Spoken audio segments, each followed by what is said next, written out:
Hello and welcome back to this week's Birth Serenity podcast episode. Remember that you can watch and listen to all our episodes on Facebook, IGTV and YouTube. Please subscribe to our YouTube channel. Remember to hit the bell button, that way you will be notified whenever we upload a new episode. This week we have Toni back.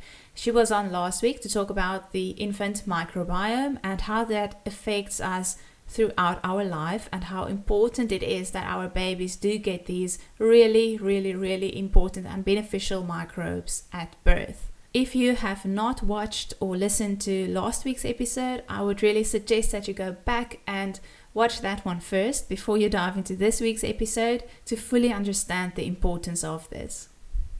Are you pregnant, hoping for a smooth, calm, beautiful natural birth? Let us help you with that.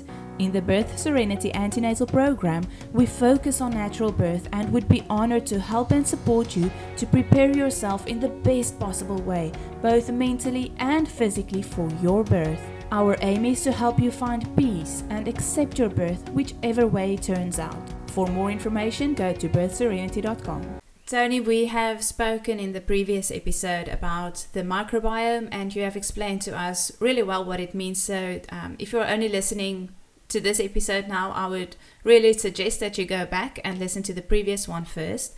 But just very briefly, if you can just explain what the microbiome is before we get into this week's topic. Thanks so much for having me on for this week's show. The infant microbiome. The microbiome is a word that describes the community of trillions of microorganisms that live on and in you. So there's all different types. There's bacteria, viruses, fungi, protozoa, archaea. And it's this smorgasbord of microbes that live on and in us. And scientists have discovered that these community of trillions of microbes are really important for human health. So they help with your immune system, they help with metabolism, digestion. So there's even a potential for gut-brain connection. So the microbes in your gut can influence the way your mood and behaviour, which is quite amazing. So it's just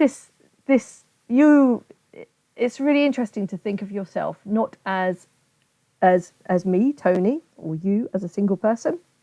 You are made up of these trillions of microorganisms and trillions of human cells. And so you are a superhuman organism made of these trillions of different cells, and it's amazing. It's amazing. So today we talk about the fear that a lot of mothers actually have, but only very few of them have the courage to say that they actually fear this or ask about this in antenatal classes, and that is the fear of pooping during the birth or making a number two. So today I want you to just help the mothers to really release that fear and to help them understand not only that it is normal, but that it is actually so important that that happens during the birth of your baby. So poo is brilliant, right? So if you think about poo, it's made of I can't remember this, if it's like 95% kind of bacteria. So you've got the kind of the solid matter, which is undigested material, but the rest is just bacteria, so gut bacteria. And so the gut microbiome is really important because the gut microbiome, and that's where most of your microbes in your body live, in the kind of the bottom end of your gut. So that's the kind of intestine, right at the end of your intestine. And so these gut microbes are really important for your immune system, for your digestion, metabolism. And there's trillions of different microbes down there on all different types, and they all kind of live together and colonize your gut microbes. So poo by itself, I mean, I don't like looking at poo. But it is amazing. It's amazing, right? So if you just kind of think about the amazingness of poo. So during the birth process, the baby travels. So this is talking about vaginal birth. The baby travels down the birth canal and comes out. So comes out usually facing the mother's bum, facing the mother's anus, right? And ideally, the mum will be either have just had a little bit of poo come out, or is kind of basically it's messy. It's a messy vaginal birth is messy, and that's a brilliant thing, because ideally the baby will get a good lick of the mum's bum on the way out, and ideally will get a good lick of the mum's poo, because that's the first exposure to the beneficial gut microbes in the mother's gut. And that's really good, because those having a good lick of the mum's bum or a good lick of the mum's poo, that colonizes the baby's gut microbiome with the mother's gut microbes, and they're beneficial gut microbes, and they're the ones that you want to optimally train the infant immune system. So it's the combination of vaginal microbes and predominantly gut microbes, which are fed by the sugars in breast milk. This helps quickly colonize the infant microbiome, which optimally trains the infant immune system. And you want the immune system to be optimally trained, because that's going to help the immune system to identify what's friend to be tolerated, what's foe to be attacked. So, and it all starts from poo. So, and I know I've filmed quite a few births, and I've had I remember one time I was filming a baby being born, and my sort of camera was filming the mother's vagina, but literally the camera lens was filled with the mother's poo coming out.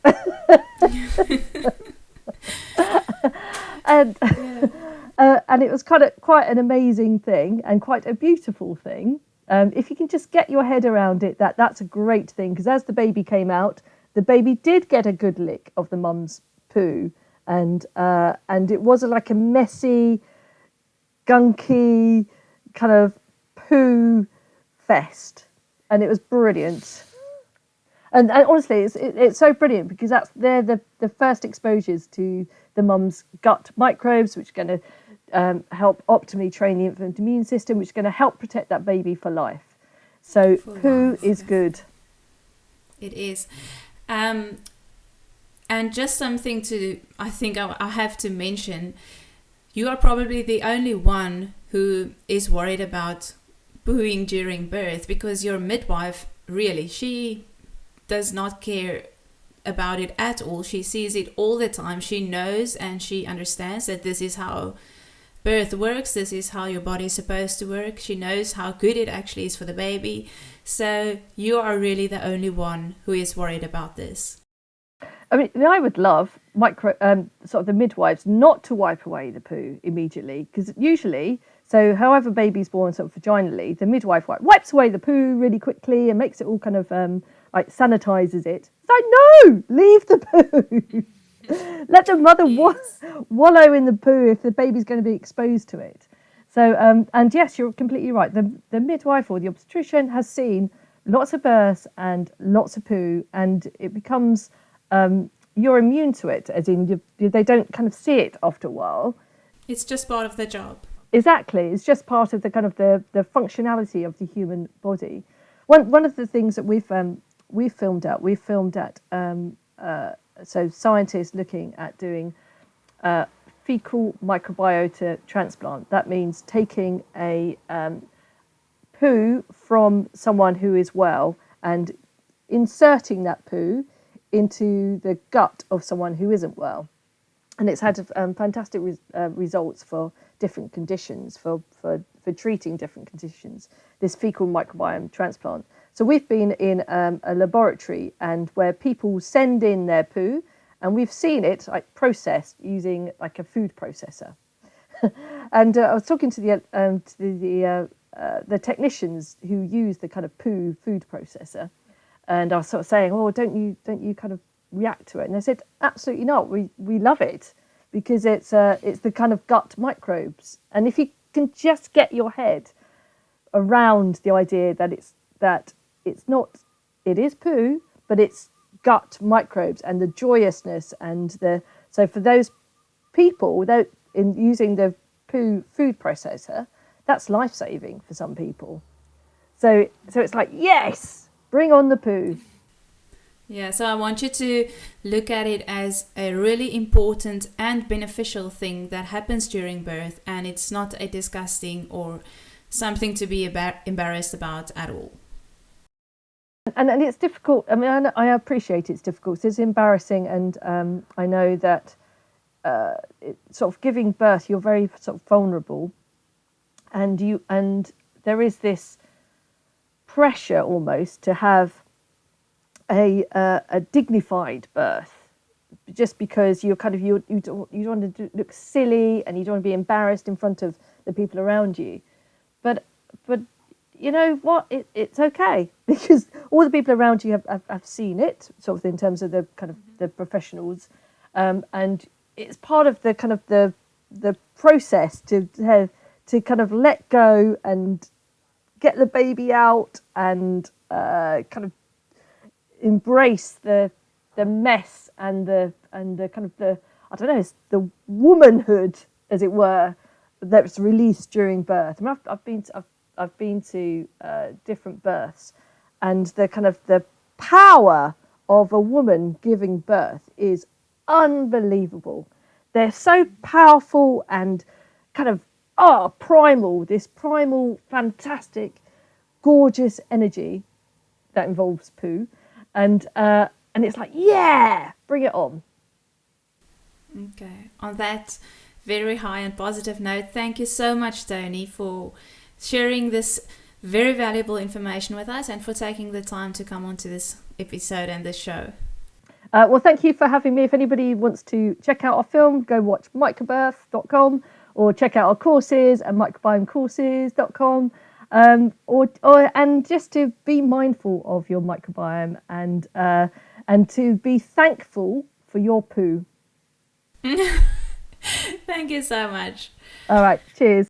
Bye. Are you pregnant, hoping for a smooth, calm, beautiful natural birth? Let us help you with that. In the Birth Serenity Antenatal Program, we focus on natural birth and would be honored to help and support you to prepare yourself in the best possible way, both mentally and physically, for your birth. Our aim is to help you find peace and accept your birth whichever way it turns out. For more information, go to birthserenity.com.